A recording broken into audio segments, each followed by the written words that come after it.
يا ربي صل على محمد يا ربي صل عليه وسلم. فهذا من التعليم والتعلم والإفادة والاستفادة والنفع والانتفاع إلى أرواح والدينا ووالديكم وأمواتنا وأمواتكم وأموات المسلمين أجمعين، أن الله تغشاهم بالمغفرة وبركاتهم وأسرار منورهم إلى حضرة النبي محمد صلى الله عليه وسلم. الفاتحة. بسم الله الرحمن الرحيم. الحمد لله رب العالمين الرحمن الرحيم مالك يوم الدين إياك نعبد وإياك نستعين صراط المستقيم صراط الذين أنعمت عليهم غير المغضوب عليهم ولا الضالين آمين. بسم الله والحمد لله والصلاة والسلام على رسول الله سيدنا محمد بن عبد الله وعلى آله وصحبه ومن والاه ولا حول ولا قوة إلا بالله.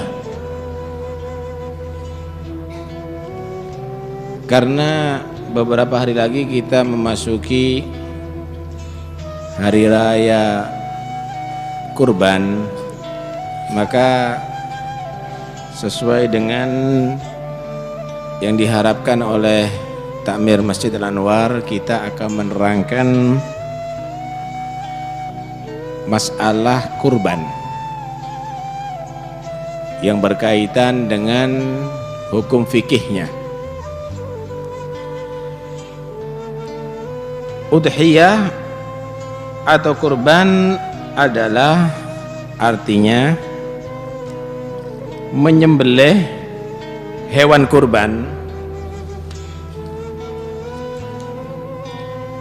menyembelih hewan kurban di hari raya kurban Idul Adha tanggal 10 bulan Dzulhijjah dan hari-hari tasyrik tanggal 11, 12, 13 bulan Dzulhijjah, dengan tujuan mendekatkan diri kepada Allah Subhanahu wa taala. Kita harus paham di sini bahwa udhiyah itu adalah cara mendekatkan diri dengan memotong hewan di waktu yang sudah ditentukan, itu tanggal 10, 11, 12, 13 bulan Dzulhijjah. Nanti akan diterangkan. Karena itu kalau dirobah dengan duit bukan dengan hewan kurban, tidak dinamakan kurban atau udhiyah. Paham ya? Jadi nggak bisa, gimana sekarang nggak jadi kurban diganti duit aja, ya bukan kurban namanya, ya duit sedekah. Kurban ya ada hewannya yang harus dikurbankan. Loh, kita umat Islam itu lebih membutuhkan duit sekarang, ya jangan dirubah cara ibadahnya. Zamannya Nabi juga saat-saat manusia banyak membutuhkan duit, nggak dikurban nggak dirubah cara udhiyahnya dengan membagi duit. Bagi duit sendiri, kurban sendiri. Yang mau bagi duit ya bagi duit, yang mau kurban ya kurban. Karena itu nggak usah diganti-ganti. Gimana beras diganti duit? Nggak bisa. Kalau zakat fitrah, loh ini madhabnya Imam Abu Hanifah.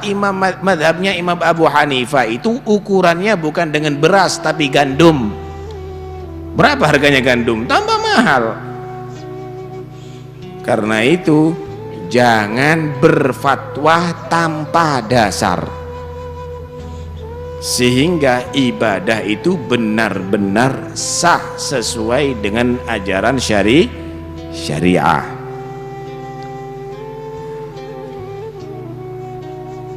Dasar-dasar disyariatkannya udhiyah, pertama firman Allah, fasalli li rabbika wanhar. Pendapat yang paling kuat wanhar yaitu menyembelih hewan ternak atau hewan kurban. Wa fasalli, maka sholatlah kamu. Sholat Idul Adha Wanhar, dan potonglah sembelihan kurban kamu. Itu tafsir yang paling banyak dan paling kuat. Karena itu ulama berkata paling afdolnya sholat id adalah sholat idul adha, karena disebutkan dalam Al-Quran fasolli li rabbika wanhar. Tapi kalau takbir, paling afdolnya adalah takbir malam hari raya Idul Fitri, karena disebutkan dalam Al-Quran walitukabbirullaha ala ma hadakum. Takbirnya yang disebut adalah malam hari raya Idul Fitri. Kalau Idul Adha yang disebut sholatnya. Baik.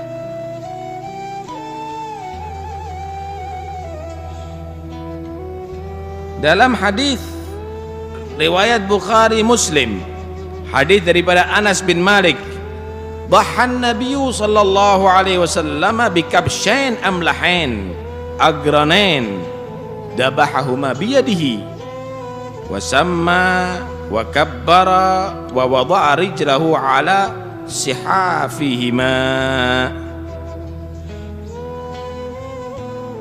Nabi sallallahu alaihi wasallam berkurban dengan 2 ekor kambing gibas. Karena itu lebih afdolnya berkurban antara kambing gibas dan lainnya, afdal gibas. Domba, kabas. Karena Nabi Ismail saat disembelih digantikan oleh Allah dengan kambing domba. Ya. Kemudian gibas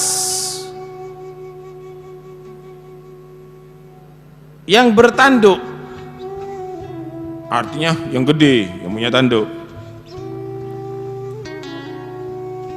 Beliau menyembelih dengan tangan beliau sendiri. Karena itu afdolnya berkurban itu kalau memang mampu ya disembelih sendiri. Tapi kalau nggak mampu jangan macem-macem, nanti akhirnya jadi bangkai nantinya. Beliau membaca Bismillahirrahmanirrahim dan bertakbir Allahu Akbar. Karena itu ojo rokokan, beli kambing ambil rokokan. Bismillahirrahmanirrahim Allahu Akbar. Itu udah dipotong rokokan. Nah, beliau dalam keadaan berdiri memotongnya dan menaruh kaki beliau satu di atas leher daripada si kambing tadi itu. Jadi bukan diinjak, maksudnya ditaruh supaya anteng gitu. Pemotongannya supaya betul-betul sempurna, begitu maksudnya.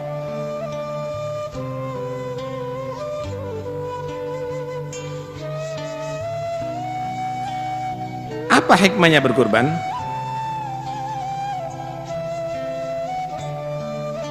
Hikmahnya berkurban itu apa?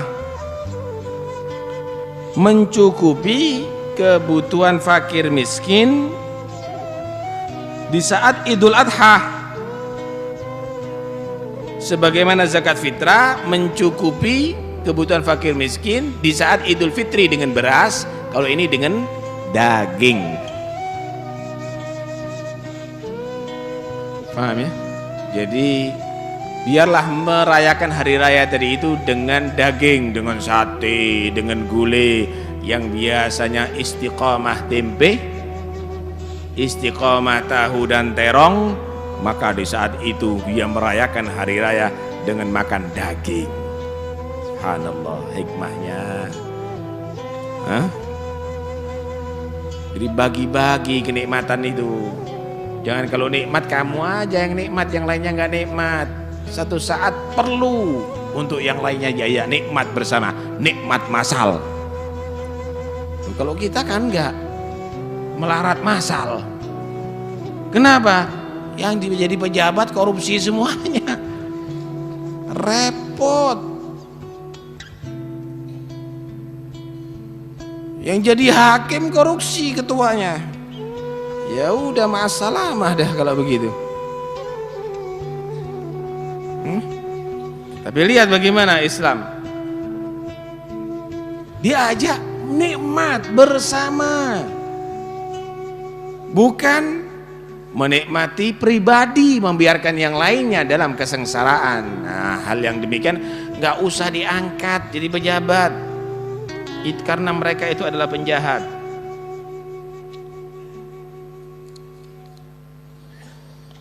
Taib.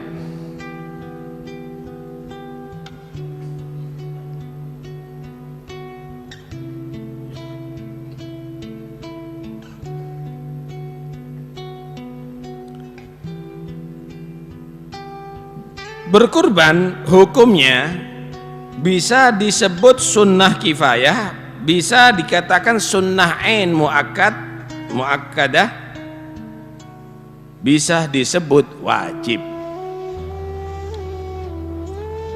Kalau kurban yang disebut sunnah kifayah, sunnah ada kifayah. Kifayah itu satu perbuatan yang jika dilakukan salah seorang di antara orang-orang yang mukallaf, baligh dan berakal, yang diwajibkan atau yang disunahkan melaksanakan itu, maka yang lainnya gugur tuntutannya. Nih, kalau sholat jenazah misalnya, itu namanya fardu kifayah, wajib yang kifayah. Salah satu orang Islam laki-laki mukallaf baligh berakal, dia tadi itu nyolati mayit itu, maka kewajiban yang lainnya gugur. Wis nggak wajib sholat lagi, langsung dikubur, nggak ada masalah, karena sholat jenazah itu hukumnya apa? Fardu kifayah. Ada 10 orang berjalan, salah satu di antara mereka ngasih salam, assalamualaikum. Yang lainnya udah nggak sunnah ngasih salam, nggak sunnah ngasih salam. Kenapa? Karena itu sunnah kifayah. Ya udah, jangan semuanya assalamualaikum, assalamualaikum, assalamualaikum, waalaikumsalam, waalaikumsalam, waalaikumsalam. Soro. Paham nih ya? Begitulah demikian kalau ada satu keluarga, dia tadi itu berkurban, bapaknya misalnya berkurban, atau ibunya berkurban, atau anaknya salah satunya berkurban, dia melaksanakan pengorbanan, maka yang lainnya sudah ikut, tidak sunnah lagi untuk berkurban bisa. Paham ya? Kurban itu bisa menjadi sunnah ain muakkadah, sunnah bagi per orang. Untuk per individu sunnah, dengan syarat orang Islam, orang mukallaf baligh dan berakal, kemudian mampu. Mampu ini yaitu hartanya lebih daripada nafkah dirinya dan orang-orang yang menjadi tanggungannya. Nafkah itu bisa berupa makanan, bisa berupa pakaian dan tempat tinggal selama hari raya dan hari tasyrik tanggal 11, 12, 13. Ini orang misalnya misal ada orang Islam ini, dia hartanya lebih daripada kebutuhan dirinya dan keluarganya. Dirinya dan keluarganya yang wajib dikasih nafkah, lebih masih udah tercukupi, pakaiannya, makanannya, rumahnya udah terbayar semuanya, sewanya, atau misalnya dia membeli udah terbayar semuanya. Kemudian masih lebih, disunnahkan bagi dia untuk berkurban, begitu. Selama lebihnya itu bukan setahun untuk kebutuhan nafkah, tanggal 10, 11, 12, 13. Ini kalau untuk 12 tok cukup, 13 masih harus utang. Ya udah, nggak sunnah kurban. Ada 3 bersaudara, sudah baligh semuanya, Islam semuanya, mukallaf semuanya, cukup semuanya, lebih daripada kebutuhan untuk hari raya dan ayyamu tasyrik. Juga disunahkan per orang di situ untuk berkurban. Paham nih ya? Kurban bisa menjadi wajib karena dua hal. Wajib, hukumnya wajib berkurban. Pertama, dinadari. Saya nadar menyembelih kurban misalnya. Wajib hukumnya. Atau ditakyin, dia menyatakan ini adalah kurbanku. Ada kambing, ini adalah kurbanku. Maka semuanya menjadi kurban. Karena itu orang kalau nadar kurban atau mentakyin, menentukan kurban kepada satu kambing atau sapi atau unta yang untuk dijadikan kurban, dia nggak boleh makan, harus disedekahkan semuanya, harus dikasihkan semuanya. Kenapa? Wajib kurbannya sebabnya. Mulai ndas sampai buntut harus kurban kabeh, mulai kepala sampai ekor harus kurban semuanya. Loh ndak, saya ini lagi jalan ada orang tanya, Ustadz itu kambing untuk apa? Untuk kurban saya. Loh, saya tujuannya bukan untuk menentukan ini jadi kurban wajib, saya cuma ngasih jawaban aja untuk kurban sunnah maksud saya, untuk memberitahu aja, ikhbar, dengan niat ikhbar memberitahu, bukan dengan niat takyin. Gimana kalau demikian? Menurut pendapat daripada Al-Habib Umar Al-Basri, maka hal yang demikian itu adalah tidak ada masalah. Kalau niatnya adalah ikhbar, memberi kabar, bukan niat untuk menjadikan kambing kurbannya itu adalah kurban wajib. Itu bisa Anda lihat di Hawashi Syarwani, demikian juga Hasyiatul Jamal.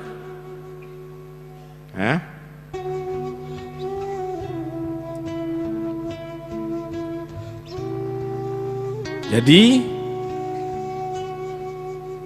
untuk yang wajib ini tidak boleh dimakan oleh dia, harus disediakan semuanya. Untuk yang lainnya, kalau kurban tadi itu kurban sunnah, yang wajib disedekahkan sebagian walaupun sedikit. 1 kilo tok, 1 kilo disedekahkan, yang lainnya dimakan semuanya. Madhabi macan ya enggak apa-apa, yang penting ada yang disedekahkan. Afdolnya ambil sedikit untuk ambil berkah, yang lainnya ya udah kasihkan, disedekahkan.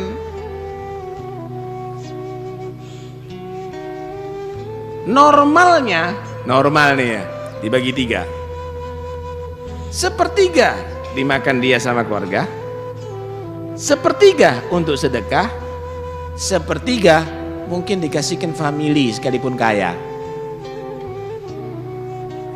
atau tetangga sekalipun kaya, begitu.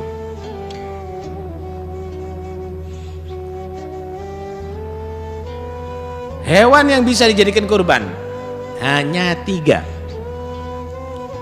Pertama kambing, kedua sapi, ketiga onta. Kerbau termasuk bagian sapi ya. Kambing umurnya harus kalau kibas setahun lebih. Jadi kalau lahirnya tanggal 5 Syawal misalnya, jam 4 sore, maka ketika Syawal jam 4 sore berarti persis setahun, belum bisa dijadikan kurban. Kalau lebih 1 jam berarti lebih setahun, tidak apa-apa.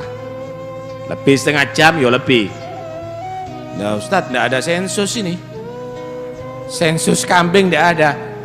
Orang yang pengalaman atau dia yang merawat tahu persis. Orang yang pengalaman, yang dibuat ukuran orang pengalaman atau dia sebagai perawatnya yang tahu. Atau kambing kibas itu bisa karena puplak, powel ya, powel sekalipun belum setahun, bukan di powel loh ya, powel sendiri, lek kebentuk tidak bisa. Kambing kacangan yang bukan kibas maksudnya harus 2 tahun lebih, tidak dihitung poel. Hati ini banyak yang keliru. Harus dihitung 2 tahun lebih. Jadi nggak bisa, walaupun puel kalau belum 2 tahun nggak bisa kalau selain gibas. Kalau gibas boleh dihitung puel. Baik.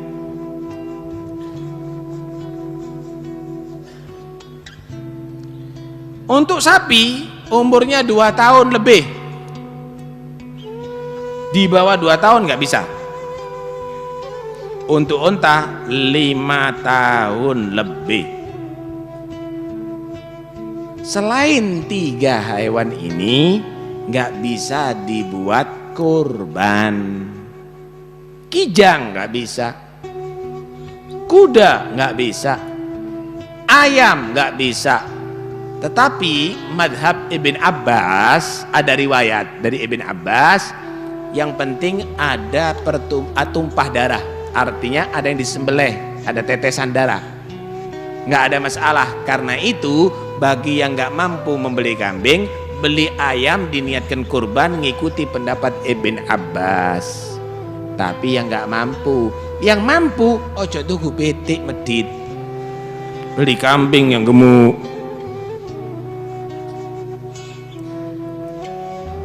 Baik, saya teruskan. 1 ekor kambing untuk 1 orang. 1 ekor kambing untuk satu orang. Gimana kalau urunan 2 orang atau 3 orang atau sakelas untuk membeli seekor kambing buat kurban? Bukan kurban, namanya sedekah. Sedekah 1 kambing untuk satu orang. Sapi dan onta, 1 sapi atau 1 onta untuk 7 orang. 7 orang, bukan orang dewasa, maksudnya orang yang hidup walaupun bayi. Ada 1 keluarga misalnya, dia, istrinya, bapaknya, emaknya, kemudian ditambahi anak-anaknya 3, walaupun bayi-bayi semuanya, dia beli seekor sapi untuk mereka semuanya, bisa.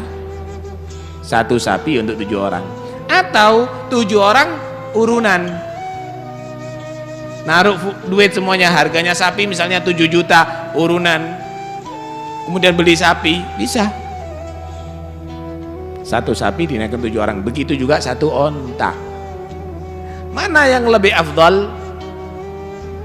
1 sapi untuk 7 orang atau per orang 7 beli 1 kambing untuk per orang? Yang paling afdal 1 orang 1 kambing. Lebih afdalnya lagi 1 orang 1 sapi.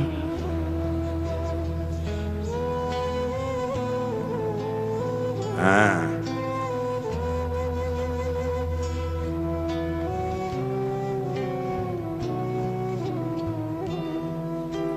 hewan kurban harus terbebas daripada aib. Aib ini yang bisa mengurangi kuantitas daging, seperti misalnya yang sedang sakit, hewannya lagi sakit, atau telinganya teriris, putung. Kalau nggak lepas, masih kiwil-kiwil, berarti masih dagingnya masih tidak kurang. Ini teriris, buntutnya teriris misalnya, atau pincang yang jelas, ketabrak akhirnya pincang. Pincangnya jelas, bukan pincang karena keselio,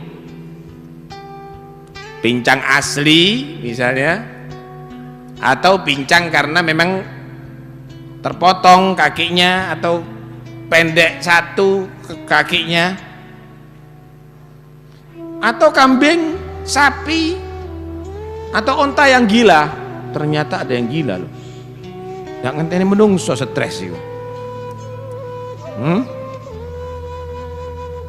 Atau yang kematus, sangat kurus dikurban, belungan kabeh.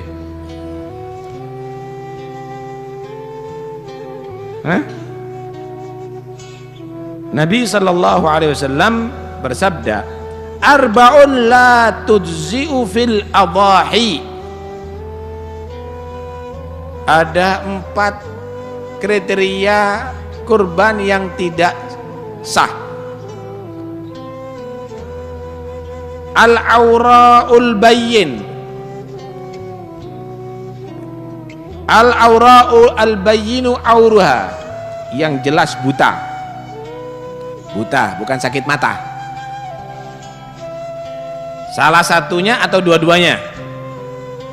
Wal maridhatu al-bayyinu maraduha, sakit yang jelas sakitnya. Sakit agak parah. Wal arja'ul bayyinu arjuha, pincang yang jelas pincangnya. Wal ajfa'ul lati la tunqi, atau yang kurus hingga tidak bersumsum. Nah, baik.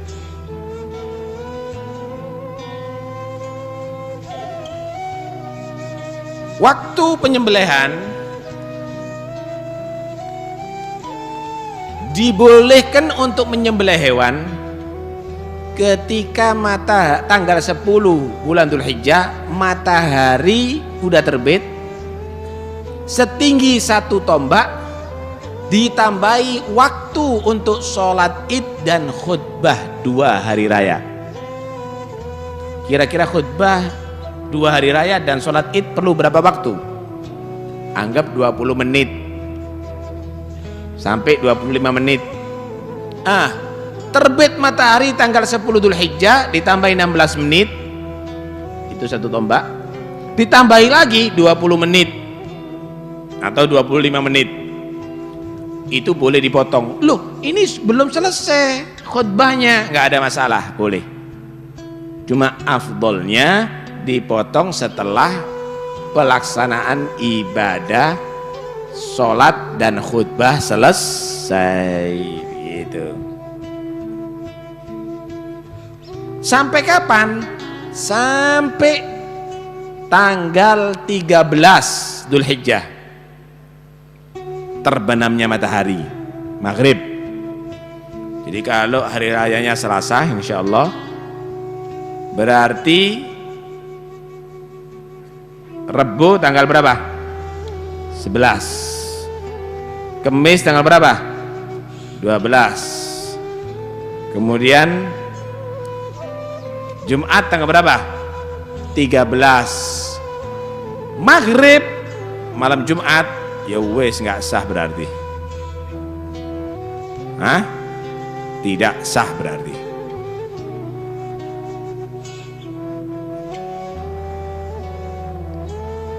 Cuma sebagian ulama membatasi hanya tanggal 12, 11, 12, 13 nggak bisa.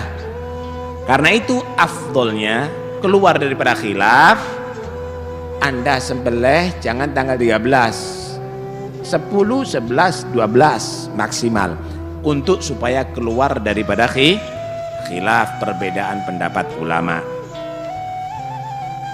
Dalam hadis Nabi SAW bersabda, wa kullu ayyami tasyrik dzabhun, semua hari-hari tasyrik 11, 12, 13 itu adalah dzabhun, diperkenankan, dibolehkan untuk memotong hewan ternak atau berkurban.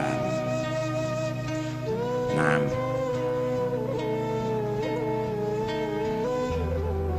kurban ini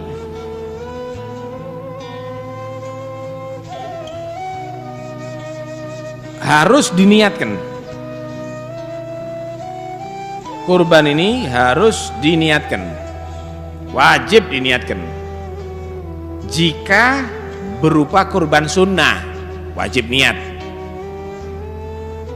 Waktunya niat, pertama ketika menyembelih. Waktu menyembelih niat kurban sunnah. Kalau dibahasakan, dilafatkan nawaitu at-tadhiyata bihadhihi lillahi ta'ala. Nawaitu at-tadhiyata bihadhihi lillahi ta'ala. Saya niat berkurban dengan ini hewan lillahi ta'ala. Tapi niat itu sebetulnya dalam hati. Melafadzkannya itu adalah untuk memantapkan isi hati. Baik. Bagaimana mewakilkan niat dan penyembelihan kepada orang yang lain? Boleh juga. Boleh mewakilkan niat dan penyembelihan kepada orang muslim. Tapi syaratnya harus mumayyiz. Contoh, Pak, tolong ini Ustadz, Yai, ini kurban saya pasrahkan kepada Anda untuk meniatkan sekaligus untuk menyembelihkan dan membagi. Ketika penyembelihan dia tadi itu meniatkan ketika dia menyembelih untuk si fulan. Nawaitu tadhiyata bihadhihi li fulan lillahi ta'ala, gitu. Karena itu maaf, kalau kamu jadi panitia zakat jangan asal terima, mari ngomong potong, loh bisa nggak sah lo nanti. Karena itu harus tahu ini siapa ini yang mewakilkan namanya ini. Ketika motong diniati, gitu. Jangan asal potong begitu, diajari. Yang mau motong diajari untuk niat. Paham ya ini? Baik.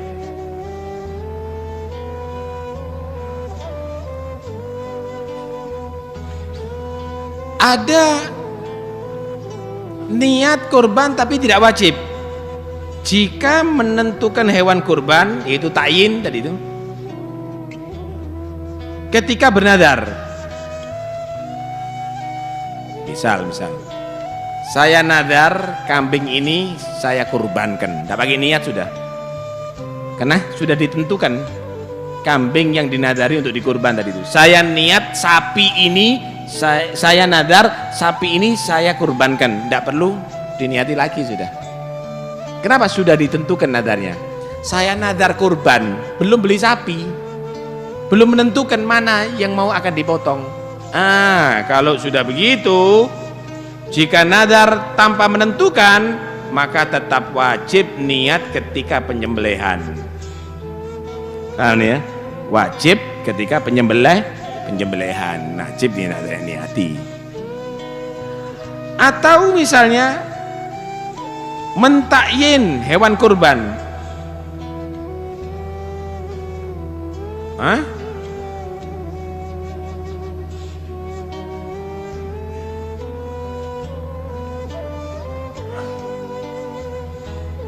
Mentakyin hewan kurban. Kambing ini saya jadikan kurban. Ditakyin, bukan niat ikhbar tapi niat takyin, tidak perlu untuk diniati. Udah. Tidak diotek itu kambing untuk kurban saya. Paham ya?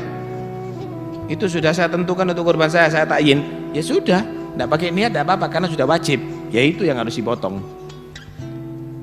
Tapi kalau memang belum ada kambingnya, walaupun dinadari, belum ditentukan, ya harus diniati ketika disembelih tadi itu. Nah, jadi ada beberapa hal sebetulnya yang harus kita pelajari ada di sini. Insya Allah saya akan bagikan ini, ada malam Sabtu yang akan datang, dan saya akan teruskan masih pembagian daging kurban. Nah, itu harus paham. Perlu diketahui tidak sah daging kurban itu dibagikan dalam keadaan matang, harus mentah. Lain kalau akikah, sunnahnya afdolnya dibagikan dalam keadaan matang. Maaf, kadang-kadang ada acara haul, tahlil, kemudian menyumbang kambing kurban diterima sama sahibul hajah, dipotong, dimasak, dibagikan, nggak sah. Terus gimana sahnya? Dipotong dulu, kemudian serahkan dagingnya, diterima, kemudian dimasak jadi miliknya dia, nggak apa-apa. Paham nih? Atau diterimakan kepada salah satu keluarga untuk dia,